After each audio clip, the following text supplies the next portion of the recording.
And academic life is somewhat isolated from the world outside. It moves at a rather quiet pace. I realized that I needed more drama, more connection with the world. The point of the story is that my awareness that I was not enjoying the process of working in that environment helped me clarify the particular kind of goal that I wanted to achieve in philosophy. I learned what sort of working environment I needed. I learned that I did not share the scholar's pure joy in acquiring and holding knowledge in his mind, that what I really wanted to achieve was a certain blend of theory and practice, of study and activism. Now, of course, the details of this story are peculiar to me, but the pattern is pretty common. People who are alert to their experience gain a clearer and clearer sense of the kind of productive achievement that will provide the most joy and fulfillment, the greatest sense of meaning. People who don't attend to their experience often arrive in their middle years bored, stuck in a rut, empty and indifferent to everything they've achieved, which is often a great deal, detached from everything that once drew them to their careers, and they wake up one morning in the middle of a midlife crisis wondering, is this all there is? The same distinction between achievement and experience, and the same relationship between them, applies, in my view, to all the other major categories of value on our list. For example, in the area of marriage and other romantic commitments. The most common problem is the opposite of that in work. All experience, no achievement. Falling in love, making love, having fun together, anniversary dinners by candlelight. These are the things we associate most naturally with romance. They're wonderful experiences. But a relationship that exists over time is not an unconnected series of such episodes. Over and above, of course, all the practical things involved in living together, the emotional achievement of sustaining mutual love is an achievement. Couples who succeed do it by making time for one another. They commit to helping each other grow as people.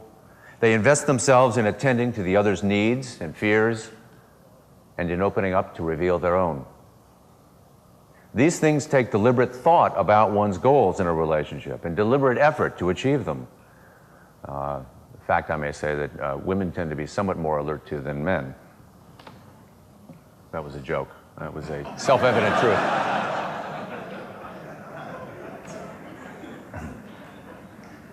I said tend.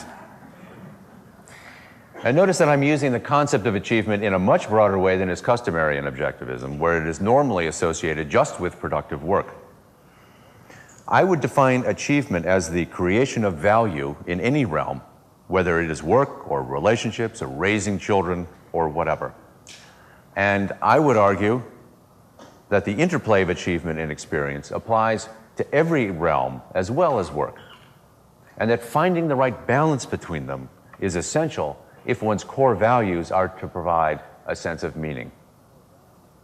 I think this is a very, very fertile ground for further exploration and development by objectivists in applying the basic principles to these areas. I've only begun to do it, but I hope others will join me in that inquiry.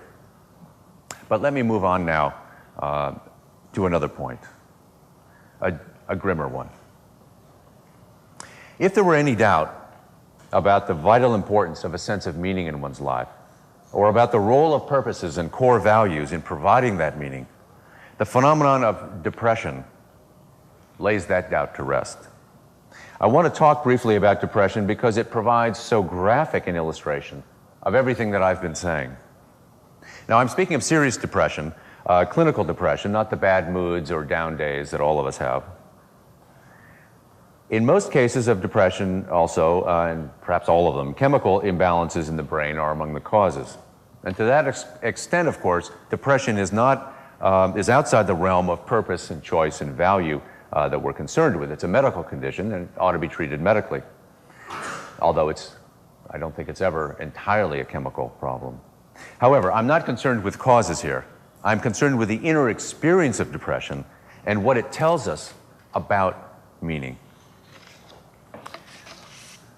Although no two people could have exactly the same experience of the condition, there is a common pattern that emerges if you read the reports of patients.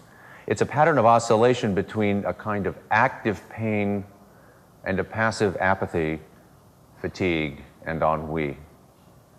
The passive role is the one that's most visible to others, the easiest to understand and see. But for the patient himself, the active pain is the essence of the condition. It's a feeling that its victims find difficult to convey in words, but here are a few attempts. William Styron, in a book called Darkness Visible, wrote about his own experience. Quote, "It was past 4 o'clock, and my brain had begun to endure its familiar siege, panic and dislocation, and a sense that my thought processes were being engulfed by a toxic and unnameable tide that obliterated any enjoyable response to the living world." Others describe the feeling as a kind of trap door that can open under their feet at any moment, plunging them into a dark understory of the soul, where profound bleakness and despair, longing and loss form a kind of witch's brew of agonizing pain. The French composer Hector Berlioz, who suffered from bouts of major depression all his life, wrote in his memoirs, "It is difficult to put into words what I suffered, the longing that seemed to be tearing my heart out by the roots, the dreadful sense of being alone in an empty universe, the agonies that thrilled through me as if the blood were running ice cold in my veins, the disgust with living." There are two elements in this condition that stand out as essential. One is a sense of emptiness within. Berlioz spoke of struggling against the crushing sense of absence. In a famous essay, Freud noted that the symptoms of depression and of grief are almost identical, except in one respect. In both grief over the loss of a loved one and in the phenomenon of depression, there is pain, there is dejection, there's a loss of interest in the world. But the difference is that depression involves a loss of self-esteem, and worse, a sense that one's own identity has disappeared. In grief, he said, the world becomes poor and empty. In depression, it is the self that becomes poor and empty. A patient in a support group put it somewhat more graphically. "I feel as if I died a few weeks ago, but my body hasn't found out yet." The other element is a loss of commitment to many, if not all, of the core values in one's life. Work that was once fulfilling now seems dull. A duty that no longer has any meaning. New projects that one used to pursue with a bright joy in the challenge now seem an impossible burden, frightening. The home that once seemed so important as a reflection of oneself was now just a place to be, I guess no worse than any other. The people one is closest to, the spouses, friends, family, may also disappear into the distance. Many wives have said that it's as if they didn't exist while their husbands were depressed. They were so totally invisible. For the depressed person, of course, it's bad enough not to be able to respond to or engage with those who love him. What makes it worse is the guilt at the inability to respond to their overtures of concern. But the inability is quite real, if you believe what they say, toward all of his core values in every area of his life, including the people he loves, in the active pole of the condition. Okay, he feels indifference at worst, and in the active pole of this condition, a kind of anguished sense of having lost all meaning, all direction in life. So implicit in the experience of depression is a sense of loss of self and loss of purpose. The intense pain that these losses cause is a mark of how important one's purposes are in giving life its value, and of how important a sense of one's own identity is as the one who pursues these ends and experiences the process and the achievement of the goal. In depression, with its empty, aching sense of loss, these things are gone. Life doesn't seem worth living. Does not seem worth choosing. It may well seem intolerable. Thoughts of suicide are common among depressed patients, so common, in fact, that they're used as a diagnostic criterion. Death seems to beckon them as an escape from pain, not physical pain, but the spiritual pain of a life that has become empty and meaningless. The knowledge that one can always choose death seems to function as a control mechanism, a final assertion of control over that pain. Death is the beautiful lover they long to embrace, except for the knowledge that you only get to cheat once on your marriage to life. Of course, the suicidal thought is not an intention, much less the act itself, but it can lead all the way down this path. Some 30,000 people a year in this country kill themselves. Researchers estimate that for each suicide, there are probably at least 10 serious but unsuccessful attempts. Not all of these acts are the product of depression, but a majority seem to be. For these people, the loss of meaning in their lives, the sense that nothing in life makes life worth living, the absence of any sense of purpose, confronts them with the choice to live or not in its most direct form. There could not be a clearer proof that a person's commitment to life as his ultimate value depends on his sense that life is worth living. That is what provides my lock on life, my own life, as an ongoing purpose. And what makes my life worth living are the values I seek to achieve in each area of my life, along with the experience of pursuing those values. In that sense, it seems that the advocates of option 2, theory 2, are right in a sense. We do choose life because it's a value. That's right. I do choose life, my life, because of the values I find in it. But these are not moral values per se.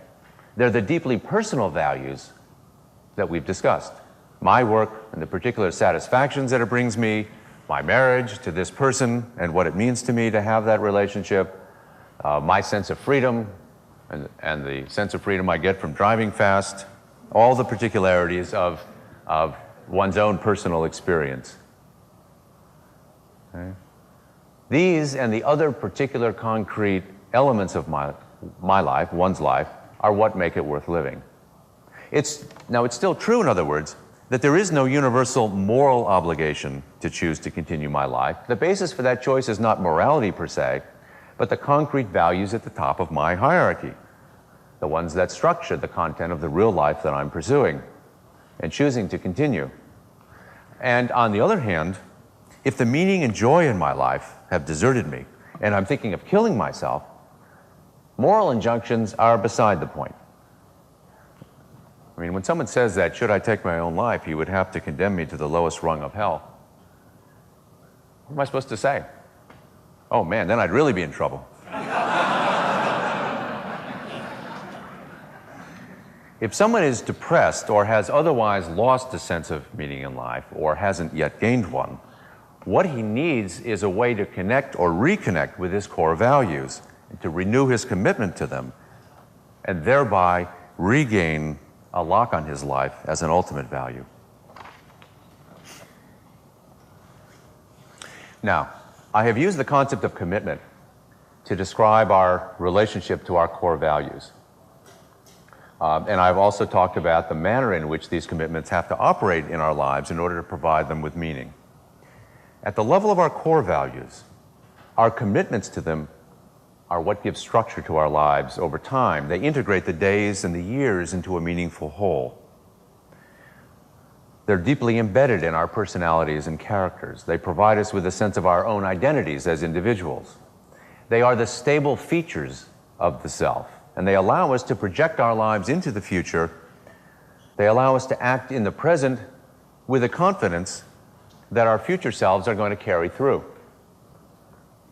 We are tightly wedded to these basic purposes, and that is what sustains our commitment to life itself. And we've seen the awful consequences of losing our grip on those basic goals in life. Yet, commitment has another side. Unlike an innate aspect of the self, a commitment is chosen. Our core values do not impose themselves upon us. We undertake them freely. And I would argue, happiness depends on renewing them freely over time. It is vital that we continue to experience our commitments as voluntary engagements with the world and voluntary expressions of ourselves.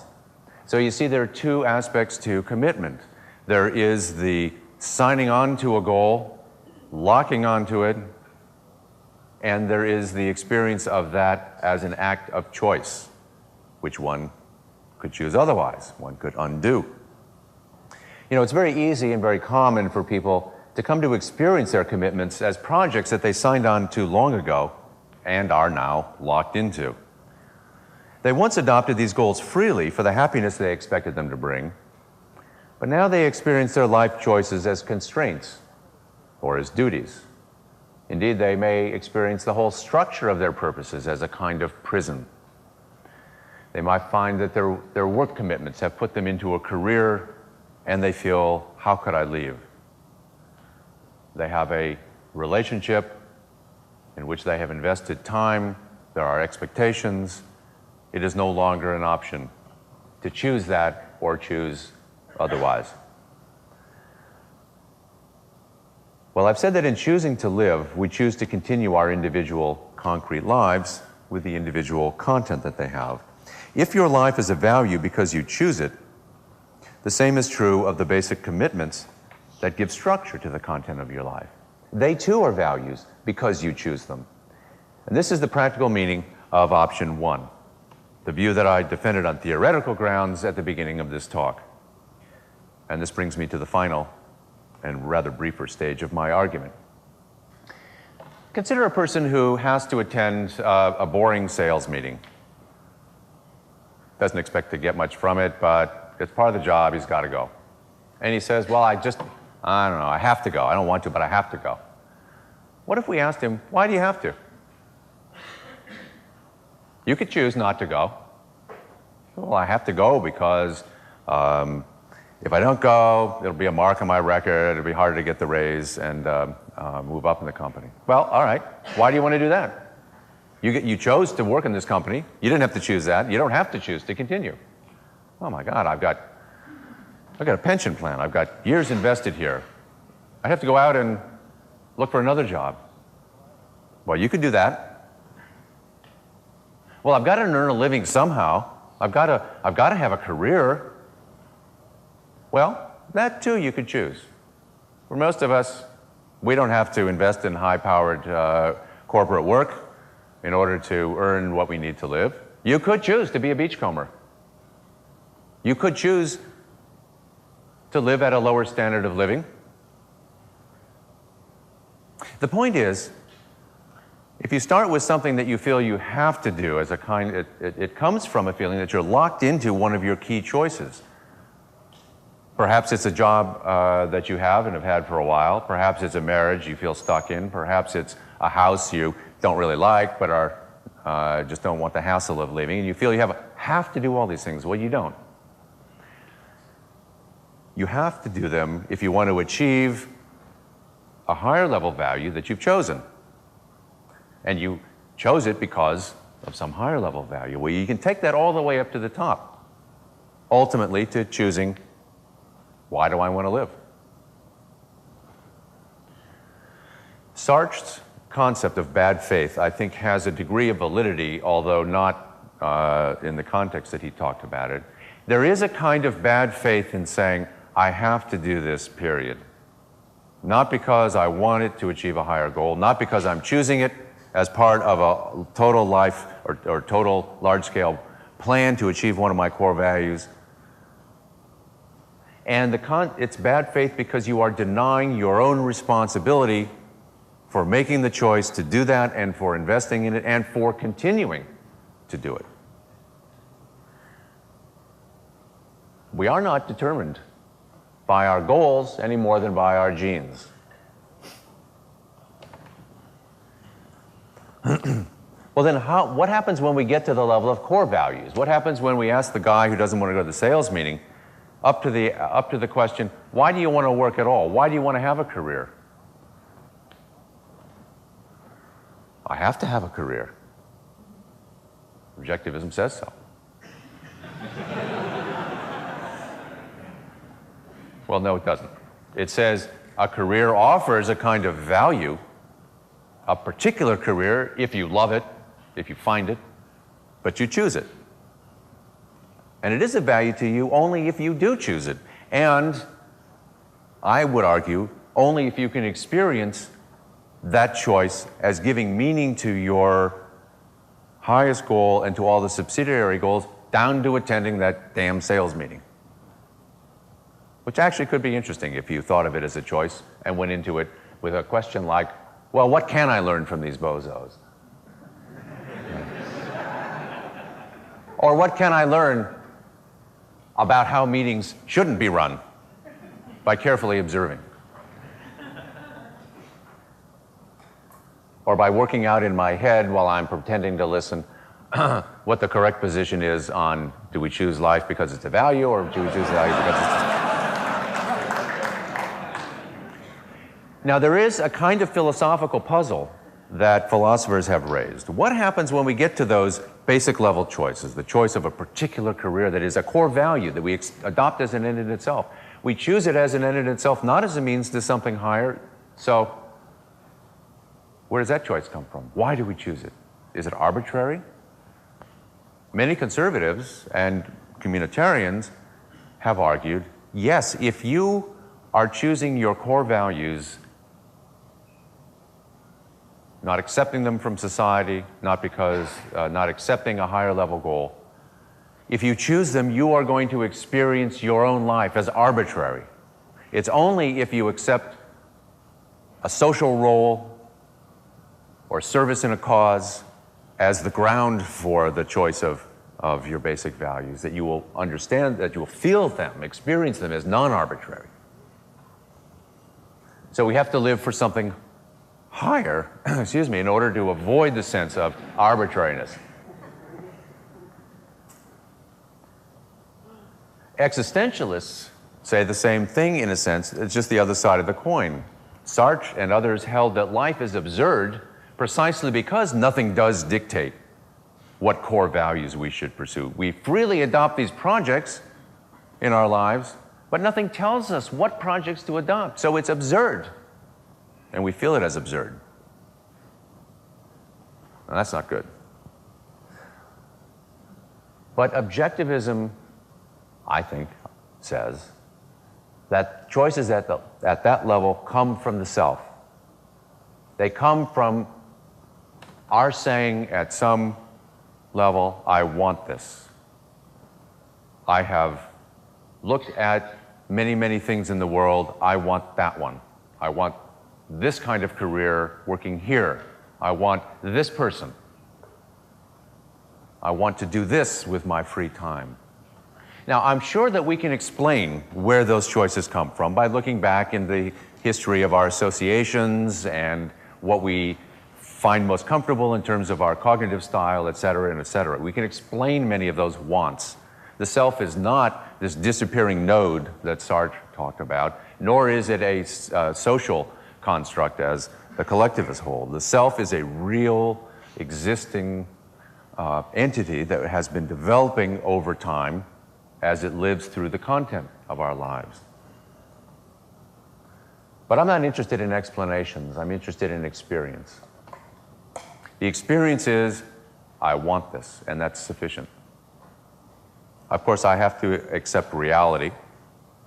It is real, it is a constraint, and if the want collides with the fact, I have to take the fact into account and adjust. After all, I don't want to have conflicting goals. I don't want to have unrealizable wants. But if we value ourselves, I think it is essential that we be prepared to say, I'm doing this, I'm pursuing these core values because I have chosen them and I want them, because we take pride in the exercise of our choice. We take pride in wanting what we do. Pride because it is an expression of the self. Pride in the sense that this is good because I have chosen it.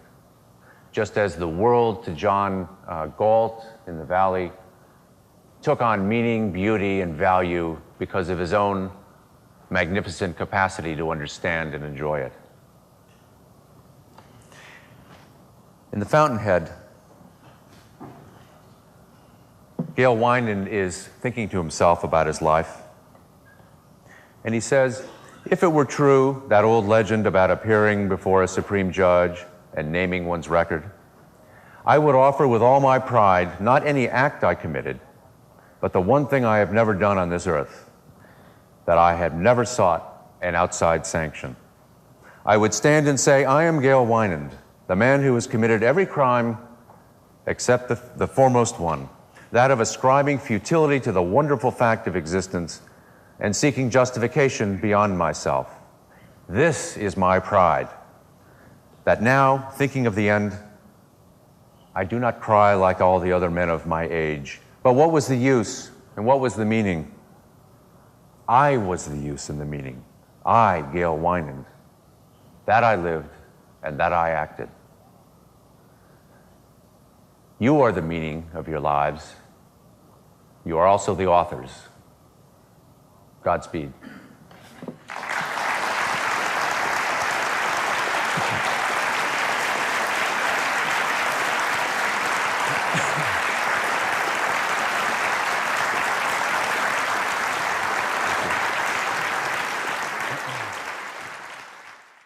We'll take some time for questions.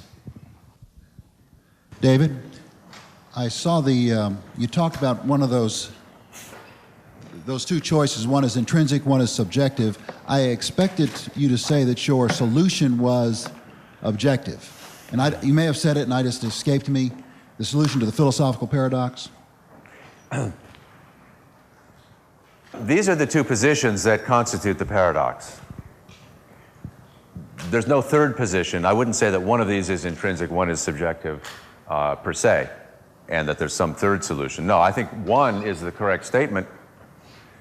The issue of intrinsic versus subjective versus objective arises in regard to value itself. What is it that makes something valuable? It's not the thing itself, apart from the valuer, nor is it the valuer apart from what's valued, because you can only value something that's out there, and you're subject to the constraints pertaining to what it is. What I'm saying is that in the realm of values, the relationship between the valued and the valuer that is necessary for something to be value is that the valuer is aware of it, pursues it, and in the case of humans, pursues it voluntarily because we have free will. That's what makes values objective rather than intrinsic. An intrinsic value or theory of value would say whether or not it has a relationship to you, it's valuable. Or suppose it has, does have some relationship to you, but not involving your whole cognitive valuing mechanism, which includes choice. Then that would still be a kind of mixed view, but still intrinsicist. So these technical terms apply to value per se, not to these particular statements. These statements are implications of one or the other view of value. Now, I should say, of course, that remember my example of the gazelle and the pepper spray, where I said, yeah, that would be valuable, that would be of value if the gazelle could choose it. And, I don't know, probably they would. There's a perfectly valid concept of what's valuable where we abstract somewhat from the whether or not it's actually being chosen, and we can consider only, would it serve the agent's life, would it serve the valuer's life if he were to pursue it? And of course with humans, where we choose all kinds of wrong things, that's a very important concept. That's what morality is mostly about. Morality is not just a description of what you have chosen and what is actually of value to you, but the point is to instruct you and help you value the things that actually will serve the purposes of your life. And so in that sense, we often talk just about moral values, meaning the things that are valuable, even if we haven't yet grasped them. And then the role of our teachers, philosophers, is to instruct us. It's a good idea. Value this. Make it a value for you. Sam. Let me ask you to consider a person at a very critical decision point in his or her life. Terrible things have happened. They're considering really whether to go on living or not. I mean, think of thousands of people coming out of the camps at the end of World War II. And they see the possibility, at least a possibility, of some goodness if they decide to go on living. It seems to me that Proposition 2 gives them a lot more information in making the decision to go on than Proposition 1. And yet Proposition 1 is the one that you say is correct. Yes. Sam's, I absolutely agree with you that when a person is in a condition where the literal choice to live or die, to go on or to end it, is a live issue for that person, the crucial thing is to find a source of meaning, a goal that you can connect with and make it worthwhile to go on. And that is the practical sense in which I'm saying there is truth in point 2. You see, the structure of my talk was, I think that if we consider in theoretical terms the whole objective theory of value and its relationship to life and so on and so forth, you have to come down on statement 1. But the point is, let's look at what this means in our lives. And point 2 is the whole point about needing a source of meaning, and that's what my discussion of depression was about. I might also have used the experience of people coming out of the camps. Viktor Frankl, who did have the experience of living through the Holocaust as a prisoner in a concentration camp, and wrote a whole book, Man's Search for Meaning, about the experience and about how those who could find something to latch onto were the ones who were able to survive spiritually. And in many cases it made a difference whether they actually survived physically in getting out of the camps. I could have used that as another example of how important it is to have that meaning. So point 2 is when you translate it into practical terms as the need for a source of meaning is absolutely right. It's absolutely, I spent the bulk of my talk about it. So I have no objection at all to what you're saying.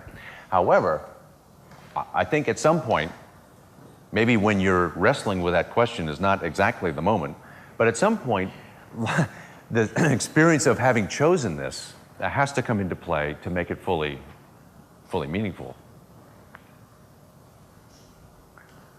Now, David, it seems to me that the matter of choosing life is a question of daily survival and a calculation of one's own mortality. Now, as life extension research continues to gain more and more momentum, and average lifespans continue seemingly to extend indefinitely, are we faced with new problems with the question of mortality? And is the value of life a strict function of our understanding of our own mortalities?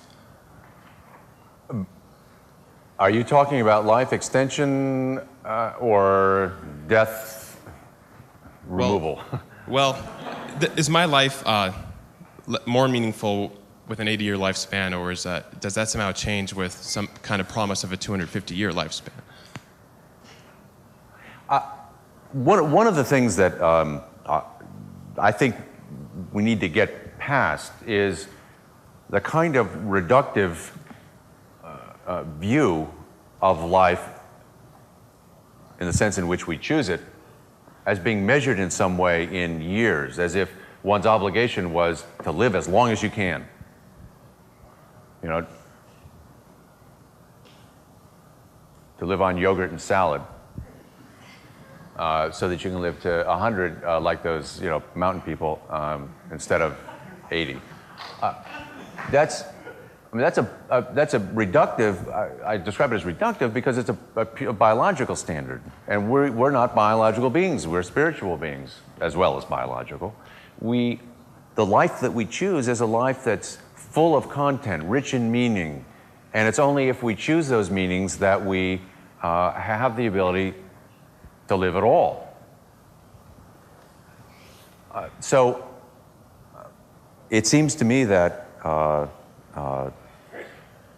there can be consequences of choices of life that have effects on your longevity, that you might well choose something which could give you a shorter life, but one that you value more highly. I mean, for example, people go mountain climbing, right? They go swimming with sharks. They do all these risky things. Why? Well, in some cases, it's probably some degree of irrational element, I suppose. But most of them will tell you that they feel most alive when they're confronting danger and overcoming it, and that plays a really important part. That's a core value for them.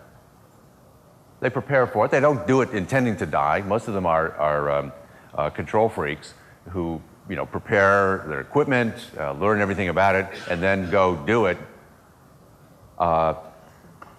It's not irrational, but it is a choice of a specific value, and it does have the consequence that I suppose, I would imagine, Merlin, correct me if I'm wrong, that the actuarial tables on these people differ from expected mortality for the rest of us.